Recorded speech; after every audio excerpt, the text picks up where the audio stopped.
Hello दोस्तों, कैसे हो आप सभी। मैं स्वागत करता हूं आपके अपने यूट्यूब चैनल पर।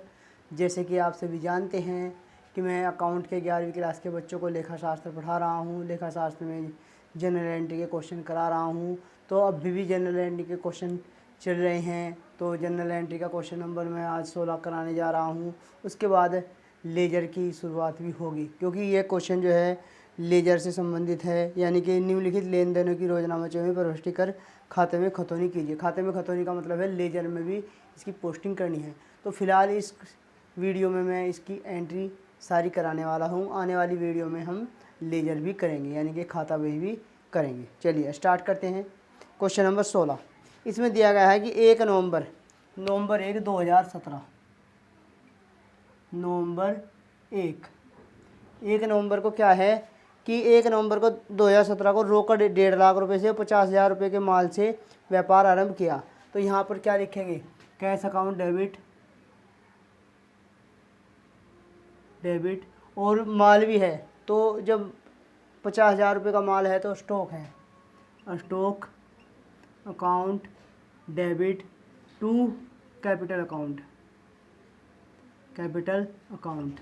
1.5 लाख रुपए का माल है और 50,000 रुपये का स्टॉक है। 1.5 लाख रुपये और 50,000 रुपये का माल है, यानी कि स्टॉक है। कुल मिलाकर 2,000 रुपये की एक कैपिटल, 2 लाख रुपये की कैपिटल है।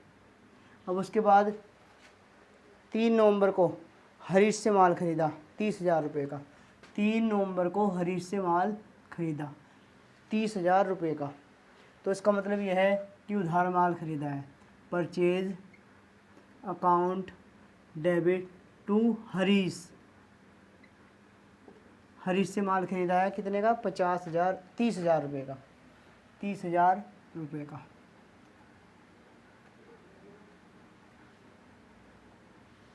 उसके बाद है फिर 5 नवंबर को नगद माल बेचा 12,000 रुपये का। नगद माल बेचा 5 नवंबर को बेचा, तो इसका मतलब कैश आया है। Cash account debit to sales account कितने का ये माल बेचा है, 12,000 रुपये का। 12,000 रुपये का माल बेचा गया। उसके बाद देखते हैं 5 नवंबर के बाद फिर है 8 नवंबर को नगद फर्नीचर खरीदा 5,000 रुपये का। नगद फर्नीचर खरीदा 8 नवंबर को 5,000 रुपये का। Furniture account debit to cash account कितने रुपये का खरीदा है ये खरीदा है 5,000 रुपये का। 5,000 रुपये का नगद फर्नीचर खरीदा है, क्योंकि ये संपत्ति है इसलिए इसे डेबिट करेंगे। उसके बाद 10 नवंबर को हरीश को नगद भुगतान किया 15,000 रुपये। हरीश को नगद भुगतान किया 10 नवंबर को। तो हमारी जेब से पैसे गए हैं तो हरीश को मिले हैं। Harish debit to cash account कितने दिए हैं, हरीश को दिए हैं 15,000 रुपये। हरीश को दिए हैं 15,000 रुपये।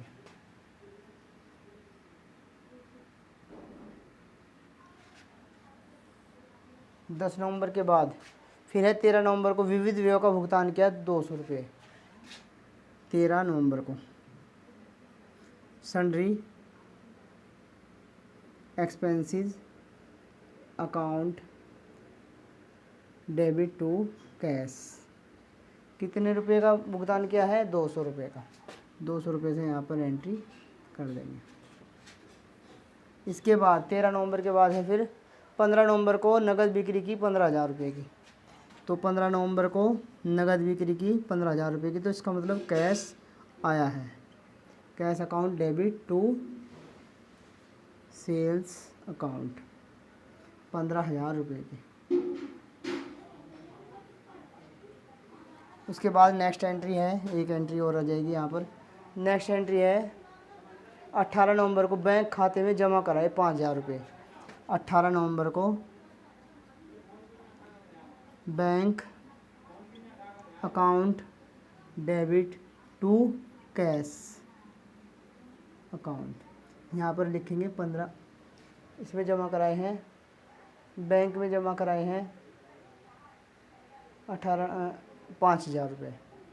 5,000 रुपये। ये 18 नवंबर तक कंप्लीट हो गई है। अब आगे देखते हैं 2017 में इसके 18 नवंबर के बाद की। जो 18 नवंबर के बाद की जो एंट्री है, 20 नवंबर को व्यक्तिगत प्रयोग के लिए रोकड़ निकाली 1,000 रुपये। तो यहाँ पर लिख देंगे 20 नवंबर को drawings account debit to cash account. कितने रुपए निकाले हैं ड्राइंग्स के? निकाले हैं 1,000 रुपये। 1,000 रुपये। अब 20 नवंबर के बाद है फिर 22 नवंबर को हरीश को अंतिम भुगतान किया। 14,700 रुपये। अब हरीश के 15,000 रुपये बच रहे थे।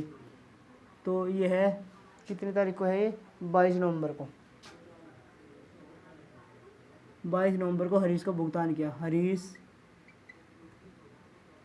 डेबिट टू कैश अकाउंट 14,700 रुपये दिए हैं। हरीश को दिए हैं 14,700 रुपये। हरीश के बैठ रहे थे कितने? 15,000 तो उसके दे ही दिए थे, क्योंकि 30,000 रुपये का माल खरीदा था हरीश से। 15,000 रुपये पेमेंट कर दिया था, बचे थे कितने? 15,000।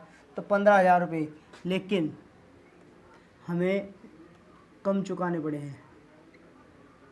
तो हमें डिस्काउंट मिला है कितने का? 300 रुपये का।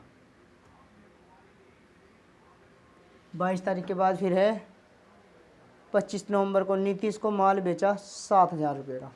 25 नवंबर को है नीतीश को माल बेचा। Nitish debit to sales account कितने का बेचा है? 5,000 रुपये का। 7,000 रुपये का। 7,000 रुपये का। यदि कैश बेचा होता तो यहाँ पर कैश आता, लेकिन जब उधार बेचा है तो नीतीश है, यानी कि नाम है तो उधार बेचा है। 25 तारीख के बाद 26 नवंबर को 26 नवंबर को है माल की ढुलाई दी।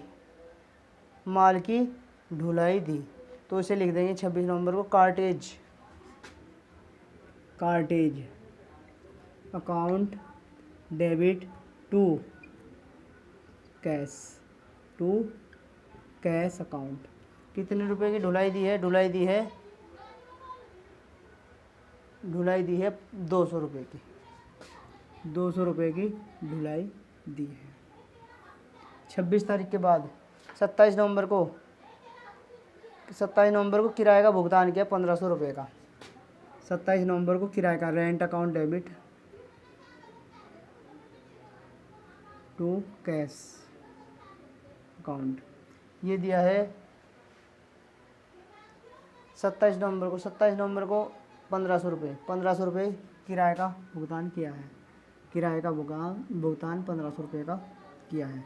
27 के बाद 29 तारीख को नीतीश ने भुगतान किया 68,800 रुपये का। 200 रुपये का भत्ता मिला। 29 तारीख को नीतीश से भुगतान मिला।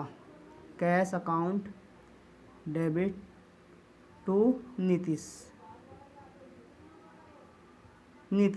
से कितने प्राप्त हुए? 6,800 रुपये। कितने प्राप्त हुए हैं उससे 6,800 रुपये। कैश जो प्राप्त हुए हैं वो 6,800 रुपये प्राप्त हुए हैं। और नीतीश को हमने माल जो बेचा था वो 7,000 रुपये का बेचा था, लेकिन प्राप्त हुए कितने? 6,800। उस पर तो 7,000 रुपये थे, लेकिन उसे जो है डिस्काउंट भी दे दिया है। तो डिस्काउंट एक हमारा लॉस में काउंट होता है, तो ये 200 रुपये डिस्काउंट के आ जाएंगे। 29 तारीख के बाद फिर 30 नवंबर को वेतन का भुगतान किया 3,000 रुपये। 30 नवंबर को salary account debit to cash account, ये दिया है। सैलरी दी है 3,000 रुपये की। 3,000 रुपये की सैलरी दी है। ये 30 तारीख तक की एंट्री कंप्लीट हो गई है। ये क्वेश्चन हमारा जनरल एंट्रीज की कंप्लीट हो गई है। रही बात लेजर की, लेजर आने वाले समय में आगे आने वाली वीडियो में आपको बनाना सिखाया जाएगा। तो वीडियो कैसी लगी सभी कमेंट करके बताएं, और वीडियो को लाइक करें, और जो नए जुड़े हैं वह चैनल को सब्सक्राइब ज़रूर करें। धन्यवाद।